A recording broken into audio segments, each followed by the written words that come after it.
L'épiphanie, également appelée fête des rois, est l'occasion pour les chrétiens de rappeler la révélation de Jésus au monde entier.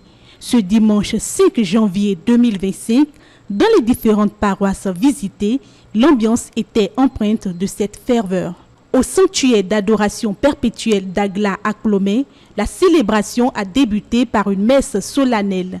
Le père Pamphile Fanou a rappelé l'importance spirituelle de l'épiphanie dans la vie chrétienne. L'épiphanie, c'est une fête biblique, c'est dans les Saintes Écritures, la visite des rois mages qui sont allés adorer, et c'est l'étoile qui est apparue au ciel qui les a orientés jusqu'au berceau, pour ainsi dire, c'était dans une joie de l'enfant Jésus. L'épiphanie, ce thème qui vient du grec, veut dire la manifestation. Donc nous fêtons la manifestation de notre Seigneur à son peuple, à travers la personne du Christ, enfant Jésus qui est né. À cette fête, nous marquons l'événement de cette fête qui est la visite des rois mages. Ils sont allés adorer l'enfant de la crèche. Et c'est à l'épiphanie qu'on les met. Ces trois rois mages qui sont allés adorer avec l'encens et l'or. Et c'est pour nous une grande joie.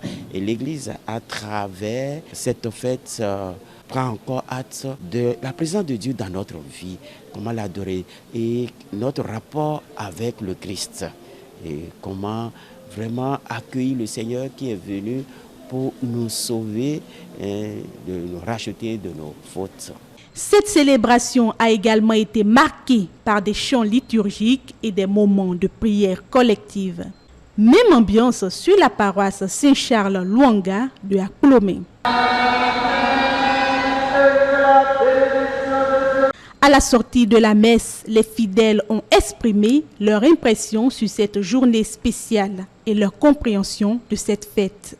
À travers la liturgie de ce jour où nous voyons déjà Hérode qui veut déjà utiliser une ruse, mais Dieu va se révéler aux rois mages en leur demandant en songe de ne plus prendre part chez Hérode. Là, nous voyons Dieu qui s'est révélé déjà aux rois mages. Alors, ces rois mages, c'est nous aujourd'hui. Donc, célébrer la fête de l'épiphanie, c'est dire que Jésus se révèle à nous à chaque instant de notre vie.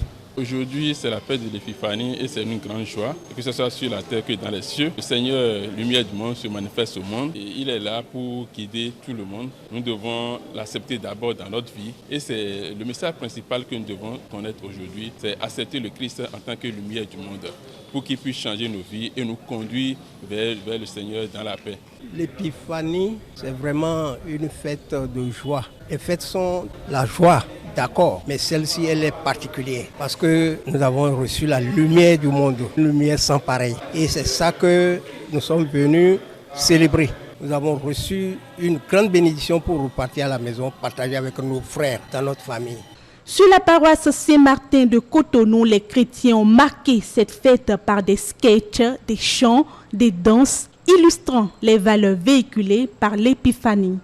Les manifestations ont pris une dimension organisée avec la participation active des membres de la communauté. La fête de l'épiphanie à Saint-Martin se passe chaque année et à la date 6 ou la date prévue par le calendrier. Ça a commencé depuis 1977 à Saint-Martin. L'épiphanie au Bénin, c'est une fête venue de Porto-Novo et qui a été créée par le père Opier. Le père Opier, il fut prêtre monseigneur à Porto-Novo et c'est lui qui a initié, qui a créé cette fête-là pour que les Porto-Noviens se retrouvent chaque année pour fêter la naissance de Jésus. Nous avons pu observer également cette organisation sur la paroisse Saint-Michel-Gbeto de Cotonou. La fête de l'épiphanie au Bénin reste un moment de communion et de célébration où spiritualité et expression culturelle se rencontrent. Une occasion pour les chrétiens de réaffirmer leur foi et de partager la lumière du Christ.